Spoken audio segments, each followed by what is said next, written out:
जय हिंद दोस्तों, कैसे हैं आप सब। आज हम जम्मू के अनंतनाग जिले में स्थित बाबा बर्फानी जी का गुफा यानी कि अमरनाथ यात्रा कैसे करनी है, इसकी आज हम बात करने वाले हैं। दोस्तों, यदि आप अमरनाथ यात्रा जाने की योजना बना रहे हैं तो ये वीडियो आप लोगों के लिए काफी यूजफुल है, क्योंकि आज की इस वीडियो पे मैं आपको बताने वाला हूं कि अमरनाथ यात्रा कैसे होती है, अमरनाथ यात्रा शुरू कब से होती है, उसके लिए हमको परमिट कैसे निकालनी पड़ती है, रजिस्ट्रेशन कैसे होगा, मेडिकल सर्टिफिकेट कहां से बनेगा, कैसे हमको मेडिकल सर्टिफिकेट इशू होंगे, कितने दिन की यह यात्रा रहती है, कौन से मार्ग से जाना ज्यादा बेहतर होगा, वो हमको रुकने की क्या बंदोबस्त है, खाने पीने की क्या बंदोबस्त है, कैसे जाया जाएगा, गाड़ी हायर करके जाएं या बस से जाएं, हेलीकॉप्टर हमको कैसे मिलेगी, घोड़े पालकी के क्या खर्चे होंगे, और साथ ही साथ ये भी जानेंगे कि इस अमरनाथ यात्रा को करने के लिए एक व्यक्ति का कुल खर्चा कितना लग जाएगा। तो दोस्तों, बने रहेगा मेरी वीडियो में, एक एक करके सारी बातों को मैं विस्तार पूर्वक वर्णन करूंगा, जिससे आपको इस बाबा बर्फानी अमरनाथ यात्रा करने के लिए काफी सहूलियत मिले और आपका कुल खर्चा भी कम आ जाए। वीडियो को शुरू करने से पहले कमेंट सेक्शन में जरूर हर हर महादेव का नारा लगाइए और ये वीडियो को पूरे अंत तक देखिए। और दावे के साथ कहता हूं कि ये वीडियो देखने के पश्चात आपको किसी भी अन्य वीडियो देखने की आवश्यकता नहीं है, क्योंकि इस वीडियो पे मैं आपको ए से लेकर जेड तक कंप्लीट इंफॉर्मेशन देने वाला हूं, जिससे आपको अमरनाथ यात्रा जाने के लिए और करने के लिए काफी सहूलियत मिलेगी और आपका कुल खर्चा भी कम लगेगा। चलिए वीडियो को आरंभ करते हैं और सबसे पहली बात करते हैं कि अमरनाथ यात्रा वास्तव में शुरू कब हो रही है। तो दोस्तों, जैसा कि आप सभी को बताना चाहूंगा कि अमरनाथ यात्रा जो होती है वो हर साल लगभग 56 दिन, 58 दिन या 60 दिन, या ये कह लूं कि 2 महीने के लिए ये यात्रा चालू होती है। और ये जो टाइम पीरियड होती है ये होती है जून आखिरी से या जुलाई फर्स्ट से लेके अगस्त लास्ट तक का ये हमारा पीरियड होता है। अगर मैं इस वर्ष यानी कि 2025 की बात करूं कि यात्रा कब से आरंभ होने वाली है, तो इस वर्ष दोस्तों 3 जुलाई 2025 से स्टार्ट होके 10 अगस्त 2025 तक होगी। कुल मिला के ये कहना चाहिए कि लगभग आपका 35 से 40 दिन की ये यात्रा होने वाली है 2025 में। चलिए दोस्तों, बात की जाए कि अगर इस वर्ष हमको अमरनाथ यात्रा पे जाना है तो हमको घर से क्या क्या चीजें तैयारी करके जाना पड़ेगी। चलिए आइए इसकी बात हम करते हैं। इनमें से 2 फैक्टर सबसे पहले आते हैं। पहली आती है आपकी यहाँ पे यात्रा पर्ची और दूसरा आपका आता है यहाँ पे मेडिकल सर्टिफिकेट। यात्रा पर्ची की अगर मैं बात करूँ दोस्तों, तो कंप्यूटर खोल लीजिए और वेबसाइट में आप तुरंत डालिए amarnathjshrineboard.com।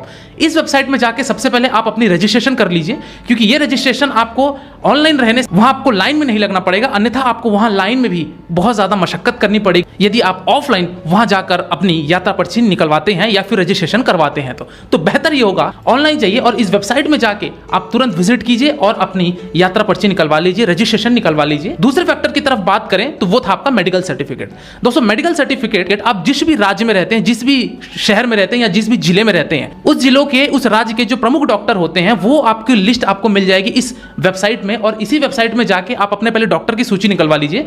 उन्हीं डॉक्टर के पास जाके आप यहाँ पे फॉर्मेट अपना डाउनलोड कर लीजिए, जो कि आपको वेबसाइट में ही मिल जाएगी। फॉर्मेट डाउनलोड करके आप वो मेडिकल सर्टिफिकेट अपने अमरनाथ यात्रा रजिस्ट्रेशन मेडिकल सर्टिफिकेट के नाम पे वो उस डॉक्टर से जाके आप सील साइन करवा के मेडिकल सर्टिफिकेट आप अपना बनवा सकते हैं। तो ये था आपका यहाँ पे मेडिकल सर्टिफिकेट और यात्रा पर्ची की बात। तो ये दोनों चीजें आपके यात्रा शुरू होने से पहले ही आपके पास होना चाहिए। चलिए अब बढ़ते हैं हम कि हमको अमरनाथ यात्रा करने के लिए हमको पहुंचना कैसे है, कहां हम पहुंचेंगे और हमको साधन क्या क्या चीजें मिलेंगी। यहां पे दोस्तों अमरनाथ पहुंचने के लिए आपके पास मेजर 2 ऑप्शन है। पहले ऑप्शन की अगर मैं बात करूं दोस्तों, वो है आपका बाई ट्रेन। दोस्तों, यदि आप ट्रेन से जाना चाहते हैं तो जो नजदीकी रेलवे स्टेशन है वो है यहाँ का जम्मू तवी रेलवे स्टेशन। वही अगर आप बाई फ्लाइट जाना चाहते हैं तो यहाँ पे 2 एयरपोर्ट आते हैं। एक तो आप आ सकते हैं जम्मू में ही, जो कि जम्मू में अपना एयरपोर्ट है। अदरवाइज आप चाहें तो श्रीनगर के इंटरनेशनल एयरपोर्ट में भी वहां आके आप अपनी श्रीनगर से यात्रा बना सकते हैं यदि आप फ्लाइट से आते हैं। लेकिन ट्रेन से आते हैं तो फिर आपको जम्मू तवी तक ही आना पड़ेगा और जम्मू तवी से ही हमारी अमरनाथ यात्रा प्रारंभ होती है। चलिए दोस्तों, बात करते हैं कि हम जम्मू तवी पहुंच चुके हैं या फिर हम जम्मू तवी एयरपोर्ट पहुंच चुके हैं, अब हमको वहां से यात्रा शुरू कैसे करनी है। दोस्तों, सबसे पहली चीज तो ये बताना चाहूंगा कि अगर आप रजिस्ट्रेशन निकाल भी रखे हैं, यानी कि ऑनलाइन रजिस्ट्रेशन है आपके पास, मेडिकल सर्टिफिकेट है आपके पास, उसके बावजूद आपको एक RFID कार्ड, जैसे कि आप वैष्णो देवी में एक आपको ID कार्ड मिलती है, इसी तरीके से यहाँ पे भी आपको यात्रा ID कार्ड निकालनी पड़ेगी, जो कि आपको जम्मू से भगवती नगर कॉम्प्लेक्स आपको जाकर वहां से आपको ID कार्ड निकलवानी है। जम्मू से भगवती नगर दोस्तों जो दूरी पड़ती है वो आपकी 5 किलोमीटर की पड़ती है, जो कि ऑटो वाले आपका 150 से 200 रुपए में आपको लेके जाएंगे और वहां पे भगवती नगर पे आपको ड्रॉप कर देंगे, जो कि रेलवे स्टेशन से 5 किलोमीटर की दूरी पे है। भगवती नगर आप जैसे ही पहुंचते हैं तो सबसे पहली चीज तो ये कि वहां पे आपको रहने की, खाने की बंदोबस्त वहां पे पर्याप्त मात्रा में कर दी जाती है। अगर मैं बात करूं कि यदि आप पहले दिन आ रहे हैं तो जाहिर सी बात है पहले दिन आप थके होंगे तो उस दिन आपको आराम चाहिए। तो भगवती नगर में यहाँ पे आपको दो प्रकार के ऑप्शन मिलते हैं। एक तो वहाँ पे रूम सर्विस भी मिलती है, दूसरा आपको एसी हॉल मिलता है। तो दोस्तों रूम आपको वहाँ पे 300 से 400 रुपये में मिल जाएंगे। यदि आप एसी हॉल लेते हैं वो आपका 50 रुपये पर बेड मिलता है, यानी कि मैट्रेस दे दिया जाएगा, पिलो दे दिया जाएगा, आप वहाँ विश्राम कर सकते हैं। और अगर नॉन एसी की बात की जाए तो आपको वहाँ पे डॉर्मेट्री सर्विस के तौर पर आपको 30 रुपये में भी गद्दे प्रोवाइड हो जाते हैं और आप अपना वहाँ विश्राम बना सकते हैं। और इस तरीके से आप भगवती नगर पहुँचते हैं। भगवती नगर में दोस्तों वहाँ पे खाने पीने की भी बंदोबस्त होती है, यानी कि लंगर चलता है जो कि निःशुल्क होता है, तो आप वहाँ जाके भोजन की भी व्यवस्था कर सकते हैं। चलिए बात करते हैं कि भगवती नगर में आपको यात्रा ID कार्ड बनानी है, जिसके लिए आपको बहुत ही ज़्यादा लंबी कतार देखने को मिलेगी। तो वहाँ पर आपको कतार में लगना है और ID कार्ड अपनी निकलवा लें। और इस तरीके से पहला दिन आपका पूरी तरीके से भगवती नगर में बीत जाएगा और अगले दिन हमारी बाई रोड यात्रा शुरू होती है अमरनाथ के लिए। दोस्तों यहाँ पे ये बताना चाहूँगा कि अमरनाथ यात्रा जाने के लिए 2 रूट आते हैं। पहले रूट की अगर बात की जाए तो वो आपका कहलाता है पहलगाम रूट, और दूसरे रूट की अगर बात की जाए तो वो आपका कहलाता है बालटाल रूट। दोनों ही रूट में क्या फ़र्क है वो भी हम समझ लेते हैं। यदि आप पहलगाम वाले रूट से जाते हैं तो दोस्तों आपको पदयात्रा की जो डिस्टेंस पड़ेगी वो आपकी पड़ेगी लगभग 32 किलोमीटर की, यानी कि 32 किलोमीटर का। वही अगर आप बालटाल वाले मार्ग से जाते हैं तो फिर आपको पड़ती है पदयात्रा की जो ट्रैकिंग डिस्टेंस वो आपको पड़ेगी लगभग 14 से 15 किलोमीटर का। दोनों में दोस्तों लगभग आधे से ज़्यादा का फर्क है, लेकिन दोनों में फ़र्क है। यदि आप पहलगाम वाले रास्ते से जाते हैं तो आपको वहाँ पे कन्वीनियंस, वहाँ पे रुकने की व्यवस्था, हर चीज़ें आपको मिलती है। क्योंकि पहलगाम वाले अगर आप रूट से जाते हैं 32 किलोमीटर तो जाहिर सी बात है कि आपको बीच में 1 नाइट का स्टे कहीं ना कहीं लेना पड़ेगा, और वो इलाका कहलाता है शेषनाग। तो दोस्तों आप पहलगाम वाले रास्ते से जाते हैं तो आपको चढ़ाई कम देखने को मिलेगी, लेकिन आप 2 दिन में आराम से अमरनाथ गुफा तक पहुंच जाएंगे। यदि आप बालटाल वाले रास्ते से जाते हैं तो बालटाल वाले रास्ते से आपको डिस्टेंस तो बहुत ज़्यादा कम है, 14 से 15 किलोमीटर की पदयात्रा है, लेकिन इसमें आपकी ट्रैकिंग बहुत ही ज़्यादा स्टीप है, यानी कि पूरी की पूरी खड़ी चढ़ाई है और आपको बहुत ही ज़्यादा मेहनत लगेगी और आप बहुत जल्दी थक जाएंगे। ऑक्सीजन की भी थोड़ी सी उस वाले मार्ग में प्रॉब्लम होती है। तो दोस्तों ये 2 मार्ग था, ये आपको निर्णय लेना है कि आपको कौन से वाले मार्ग से जाना है। हाँ, यदि आप घोड़े से जाना चाहते हैं तो फिर आप अपना बालटाल वाला मार्ग चुन सकते हैं, क्योंकि घोड़े से अगर आप जाते हैं तो आपको ज़्यादा समस्या नहीं होगी। चलिए दोस्तों अगली बात करते हैं कि डे नंबर 2 में हमको अर्ली मॉर्निंग निकलना है हमारे पहलगाम या फिर बालटाल के लिए। यदि हम बात करें दोस्तों जम्मू से हमारी जो पहलगाम की डिस्टेंस है वो आपकी लगभग पड़ती है 230 किलोमीटर की, जिसका यात्रा करने में हमको लगभग 8 से 9 घंटे लग जाते हैं। वही अगर बात की जाए कि यदि आप जम्मू से बालटाल जाते हैं तो दोस्तों जम्मू से बालटाल की जो दूरी रहती है वो आपकी 356 किलोमीटर, या ये कह लो कि 360 किलोमीटर की यात्रा होती है, जिसमें आपको लगभग 12 से 13 घंटे का बाई रोड डिस्टेंस लग जाता है। चलिए दोस्तों अगली बात करते हैं कि अब हमको बस से कैसे जाना है, क्या हमको फेयर मिलेंगे, कितने बजे बस निकलती है, इसकी ऑनलाइन बुकिंग भी होती है या फिर क्या चीज़ें कैसे होंगी। अगर मैं दोस्तों बात करूं कि जम्मू से आप जिस भी मार्ग में जा रहे हो, चाहे आप पहलगाम जाइए चाहे आप बालटाल जाइए, दोनों ही मार्गों के लिए बस जम्मू से छूटती है। अर्ली मॉर्निंग आपको दोस्तों 4 बजे नहीं बल्कि 2 बजे रात से ही आपको बसेस छूटने मिल जाएंगी।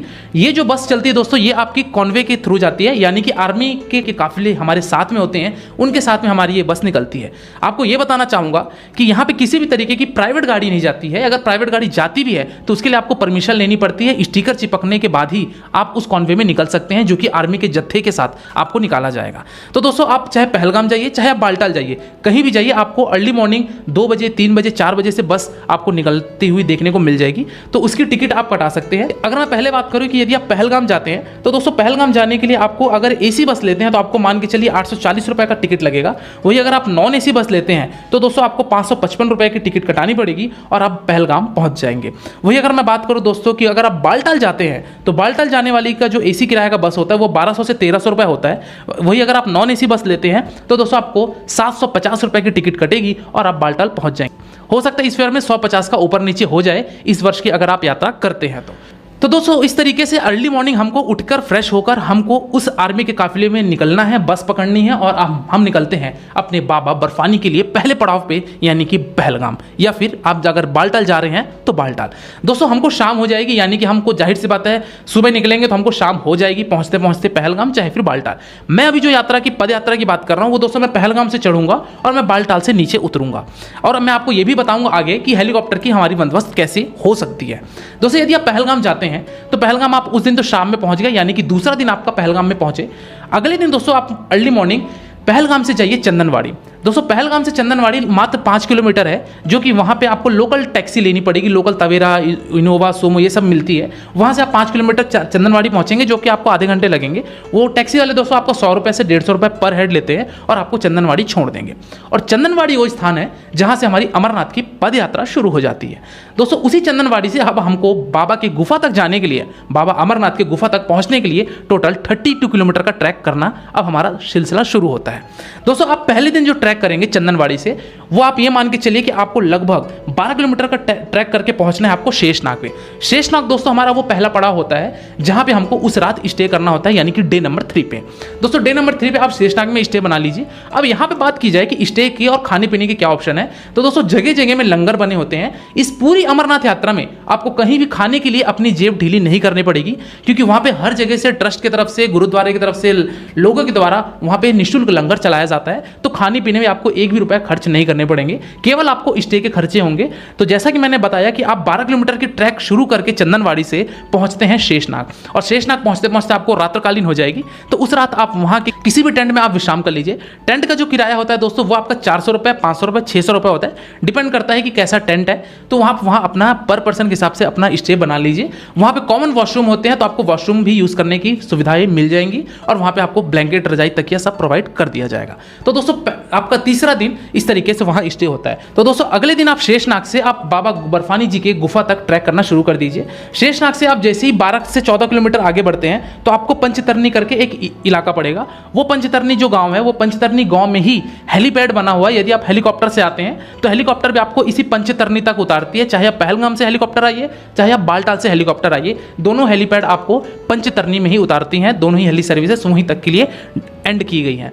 पंचतरनी से जो हमारी बाबा बर्फानी जी की गुफा है वो आपकी लगभग 6 किलोमीटर की और रह जाती है। तो ये 6 किलोमीटर भी यात्रा करने के लिए आपको मान के चलिए कम से कम आपको 4 से 5 घंटे लगेंगे, और आप फाइनली पहुंचते हैं बाबा अमरनाथ की गुफा। यानी कि डे नंबर 4 में लगभग शाम को हो सकता है, रात हो सकता है आपको पहुंचते पहुंचते बाबा बर्फानी जी के गुफा में। और डे नंबर 4 में भी आप अपना उस रात विश्राम बना लीजिए। वहाँ पे अमरनाथ के आसपास बहुत सारे वहाँ पे आपको टेंट ऑप्शन देखने को मिल जाएंगे। खाने पीने के लिए भी वहाँ पे निःशुल्क लंगर चलाया गया है। तो वहाँ आप डे नंबर 4 में अपना स्टे बनाइए, विश्राम कीजिए। और डे नंबर 5 में दोस्तों अर्ली मॉर्निंग आप हर हर महादेव कहते हुए आप बाबा बर्फानी जी के लाइन में लगिए, दर्शन कीजिए उनके, और इस हिम ज्योतिर्लिंग की दर्शन कीजिए, बाबा अमरनाथ जी के दर्शन कीजिए, अपनी मनोकामनाएं मांगिए, और आप उसी दिन 5वें दिन आप अपनी वापसी कर सकते हैं। दोस्तों वापसी आप चाहे तो बालटाल कर सकते हैं, क्योंकि बालटाल आप एक ही दिन में पहुंच जाएंगे, और 5वें दिन आप पहुंचेंगे बालटाल, रात हो जाएगी। तो बालटाल में स्टे बना के 6ठे दिन आप निकल सकते हैं अब वापस अपने जम्मू के लिए। तो दोस्तों ये बातें थी कि आपका 5 नाइट 6 डेज का पहलगाम से मैंने चढ़ा और बालटाल से वापस आया। वो यदि आप सेम रास्ते से जाके सेम रास्ते से आना चाहते हैं तो उसमें आपका 1 नाइट का स्टे और बढ़ जाएगा, क्योंकि पहलगाम का रास्ता जो है वो लंबा है। तो आपको एक दिन अपना मान के चलिए शेषनाग में बिताना पड़ेगा, तब जाके आपका 1 नाइट स्टे होगा, और उसके अगले दिन आप पहुंचते हैं हमारे जम्मू के लिए। तो दोस्तों इस तरीके से पूरा प्रोग्राम रहेगा। यदि आप पहलगाम वाले रास्ते से जाते हैं तो मान के चलिए दोस्तों 5 नाइट 6 डेज का प्रोग्राम बनेगा। और यदि आप बालटाल वाले मार्ग से यात्रा करना चाहते हैं, यानी कि जो चढ़ाई आप बालटाल से ही शुरू करेंगे, तो आप एक ही दिन में आप ट्रैक करके बाबा अमरनाथ जी के गुफा के पास पहुंच जाएंगे, वहां दर्शन भी कर लेंगे, और नेक्स्ट डे आप वापस आ सकते हैं, क्योंकि मात्र 14 किलोमीटर की ही ट्रैकिंग रह जाती है। तो दोस्तों यदि आप बालटाल वाले रास्ते से योजना बनाते हैं तो आपका मान के चलिए जम्मू टू जम्मू जो ट्रिप बनेगी वो आपकी 3 नाइट 4 डेज की बनेगी। वही अगर आप पहलगाम से जाते हैं तो फिर आपका मैंने बताया कि 5 नाइट 6 डेज का ट्रिप बन जाएगा, यानी कि 2 दिन आपको अतिरिक्त लगेगा यदि आप पहलगाम से जाते हैं। चलिए दोस्तों ये बातें थी कि हमको इस पूरी यात्रा में क्या क्या चीज़ें की सुविधा देखने को मिलेगी। बात करते हैं कि यदि आप पैदल चलने में असमर्थ हैं तो आपके पास यहाँ पे 2 ऑप्शन आते हैं। ऑप्शन तो हालांकि 3 आते हैं, लेकिन इसको कैटेगराइज किया जाए तो ये 2 ऑप्शन आते हैं। पहले ऑप्शन की अगर मैं बात करूँ तो वो है घोड़े या फिर पालकी के।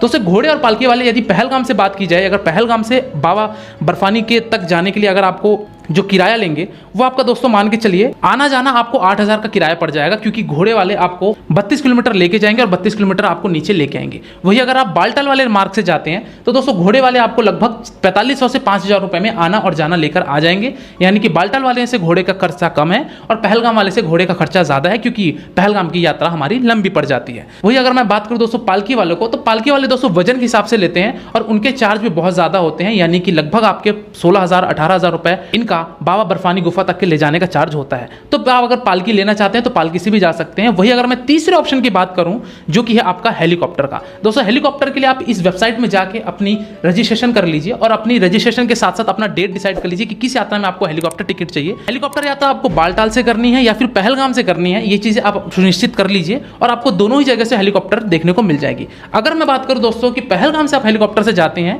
हेलीकॉप्टर वाला दोस्तों लेकिन आपको पंजतरनी तक ले जाएगा। पंजतरनी से 6 किलोमीटर आपको पैदल ही जाना पड़ेगा या फिर आप घोड़े खच्चर से भी जा सकते हैं। तो दोस्तों पहलगाम से जो पंजतरनी की हेली सर्विसेज हैं, अगर उसकी बात की जाए तो दोस्तों मान के चलिए कि आपका 8400 रुपए की टिकट पड़ेगी टू एंड फ्रो की, यानी कि आना और जाना का। वही अगर बात की जाए दोस्तों यदि आप बालटाल वाले रास्ते से जाते हैं और उसका हेलीकॉप्टर लेते हैं तो उसका टू एंड फ्रो का दोस्तों लगभग आपका 5000 रुपए का किराया लग जाता है, यानी कि बालटाल टू पंजतरनी और पंजतरनी टू बालटाल। इस तरीके से आपको दोनों ही जगहों से हेली सर्विसेज मिलती है जिसकी बुकिंग आप ऑनलाइन कर सकते हैं। तो दोस्तों ये सारी बातें थी कि हमको अमरनाथ यात्रा कैसे करनी है, कितने दिन का ट्रिप बनेगा, कहां हमको रुकना चाहिए, खाने पीने की क्या व्यवस्था है। चलिए अगली बात करते हैं कि हमको इस अमरनाथ यात्रा करने के लिए एक व्यक्ति का कुल खर्चा कितना लग जाएगा। तो दोस्तों अगर मैं बात करूं कि अमरनाथ यात्रा की यानी कि जो 5 रात 6 दिन की जो अगर आप ट्रिप बनाते हैं तो कुल मिला के जम्मू से जम्मू तक के खर्चे की बात की जाए तो अप्रॉक्सिमेटली आपका जो खर्चा बैठेगा वो लगभग आपका 7 से 8 हजार रुपए एक व्यक्ति का आएगा। इस फिर में दोस्तों मैंने किसी भी तरीके की आपकी ट्रेन की टिकट, फ्लाइट की टिकट को ऐड नहीं किया है। साथ ही साथ अगर इसमें आप हेलीकॉप्टर राइड अगर लेंगे यानी कि हेलीकॉप्टर से अगर आप अमरनाथ यात्रा करेंगे उसकी भी फेयर इसमें इंक्लूड नहीं है। तो कुल मिला के अगर अमरनाथ यात्रा में होने वाले खर्चे की बात की जाए तो मैक्सिमम टू मैक्सिमम आपका 7 से 8 हजार रुपए लगेगा और आप अच्छे तरीके से अमरनाथ यात्रा को कंप्लीट कर लेंगे। तो दोस्तों ये रहा पूरी अमरनाथ यात्रा का एक संपूर्ण वर्णन। इसके बाद भी दोस्तों यदि आपको कोई डाउट है या फिर अगर आपके मन में कोई प्रश्न है तो आप मेरे इंस्टाग्राम यात्रावश आईडी में विजिट करके जो भी आपको प्रश्न पूछना है वो आप मेरे से पूछिए। डेफिनेटली आपको मेरे द्वारा या हमारी टीम के द्वारा आपको रिप्लाई दिया जाएगा और आप किसी दूसरे वीडियो में खो जाएं इससे पहले आप मेरे चैनल यात्रावश को सब्सक्राइब कीजिए। आज की वीडियो में दोस्तों फिलहाल इतना ही, मिलते हैं फिर एक नई वीडियो में एक नई यात्रा के साथ, एक नए विषय के साथ। तब तक के लिए शुक्रिया। जय बाबा बर्फानी, हर हर महादेव। आपकी यात्रा मंगलमय हो।